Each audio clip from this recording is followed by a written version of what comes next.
Give Ellen a big hand. Welcome. All right.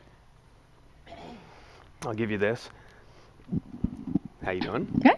Good. Excellent. I like your haircut. Thank you. Yeah, Yes. it's very cool. And the color. Styling. Yes, it's a little different. It is. Yes, yes, yes.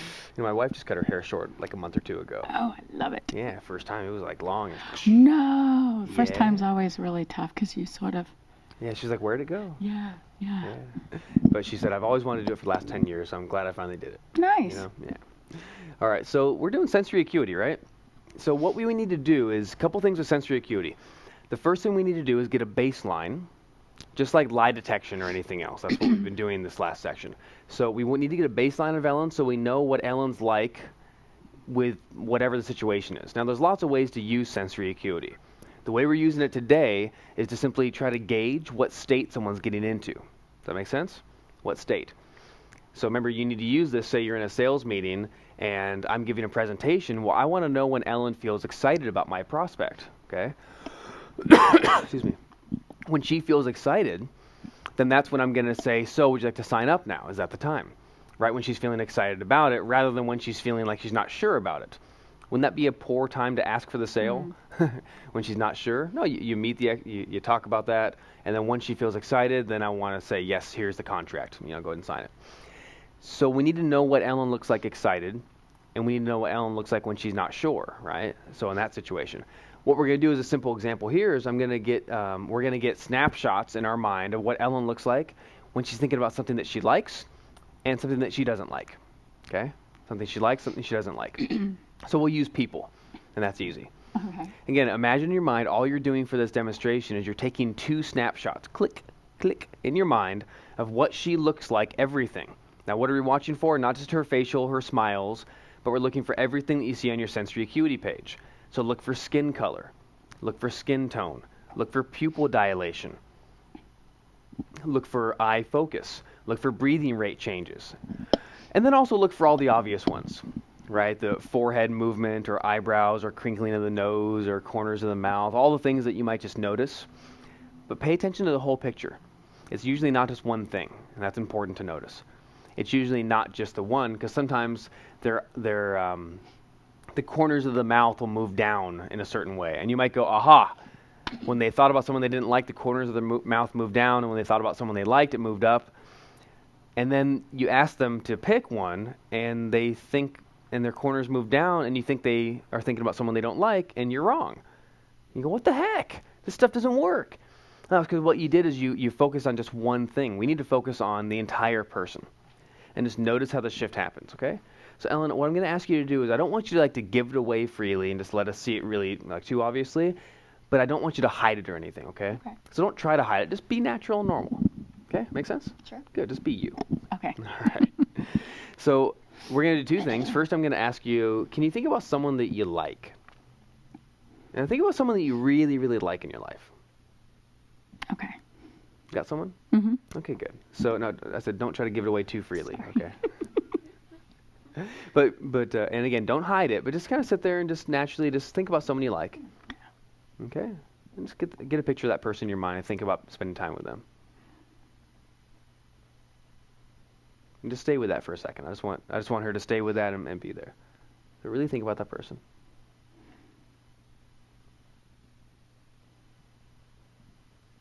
Okay, good. Noticing some things?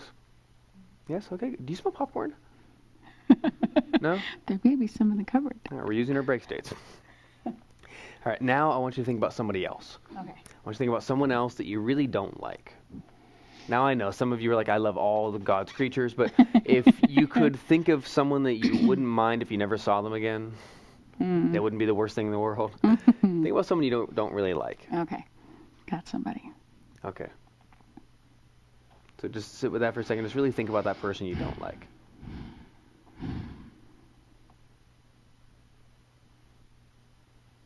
Yeah. It's almost hard to not be aware of how things have shifted. Yeah. Well, for you, just so be with that for a second. But the person you don't like. Okay, good. Are you sure you don't smell popcorn? No? I thought I smelled popcorn. Someone's got to bring popcorn in for us. Yeah. Okay. All right. So now what we're going to do, so that's the first step, right? We set up and now we have a baseline, an idea what she looks like when she's thinking about someone she likes and what she looks like when she's thinking about someone she doesn't like. And now what we're going to do is ask her to pick one or the other. I don't care which one, just don't tell me. Okay. Okay? But pick one or the other and then let's take a guess. Okay. All right. So go ahead and just pick one. Got it. Don't tell me. Oh. And think about that person. I said don't tell me. Sorry. So you think about the person you like. Yes. Yeah, of course. Yeah. Right. Now, you might have thought that was obvious, but how many saw her smile both times? Mm. Isn't that interesting? All right. So you might go, oh, wait, how do you know? But so let's get an idea here. What did you notice? To shout it out, what did you notice was different between what she liked and what she didn't like? What was one of the things you noticed either way? What did she do very specifically? She had color change. When she liked She- a person, she got a little bit pink. So she had a color change a little bit. Yeah, good. Very good. So she blushed just a little bit when she thought about someone she liked. What else? Also, I noticed some, movement of the skin around the nose and on the cheeks. Yeah. Mm. Movement of the skin around the nose and the cheeks. Yeah. See, at first I noticed the crinkle of the nose, Yeah. and I thought, that's going to be an easy tell, right? But then the funny thing is, as soon as I said, think about someone she doesn't like, she's like, okay, I got it. And she did the same look, and I went, shit. Right? The big tell I noticed was the tension of the skin. Did you guys notice the tightness of the skin? The jawbone. So she could still crinkle the nose, but then she had this, and she didn't frown at all, but it was the tightening of the skin. Okay, so look for the flaccidity, right, or the tension in the cheekbones, or not just the jaw here, but the actual skin itself was a little more tight. Yeah. Fun stuff. So watch for things like that. The skin not only got tighter, but then the color paled at the same time. Color paled a little bit, yeah. It's amazing how fast color can flush or drain out.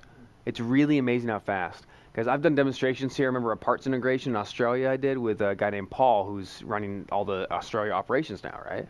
Paul, amazingly enough, when we did our parts integration, he all of a sudden the color just drained almost very literally like that to white.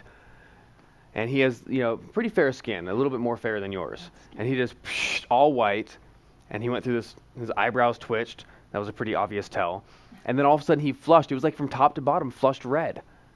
And he just, like he'd been running in the sun all day, just flushed red. And then the red drained back to normal color. I mean, it was weird. It was like out of a movie. But you'll notice things like that when someone takes a really big shift. So we need to pay attention to all of our exercises from this point forward for the entire course. Noticing that when someone has a big shift, then you can use sensory acuity to notice what's going on for them. All right, you'll notice when someone gets confused. You'll notice if someone's making a change. You'll notice when somebody's feeling good about something or feeling uncertain about something. And you can hone in on that. Like in a session, I'm paying attention. I notice that they felt confused about something I said early on. And I notice that look, and I catalog it in my mind. I go, that's their confused look, right? And then 2 hours later in a session, we're doing something, and I say, did you get that? And they go, oh, yeah. And I say, well, but you're still confused about something. What is that? And she'll say, oh, well, yeah. And then she'll tell me what she's confused about, all right? So it's interesting just to notice that you can use these observation skills and just notice what's happening with somebody. Some people will think you're a psychic or psychotic. I think psychic, right? But they will, because, well, anyway, that's a whole other conversation. All right, so that's sensory acuity. So give Ellen a big hand. Thank you very much. Excellent.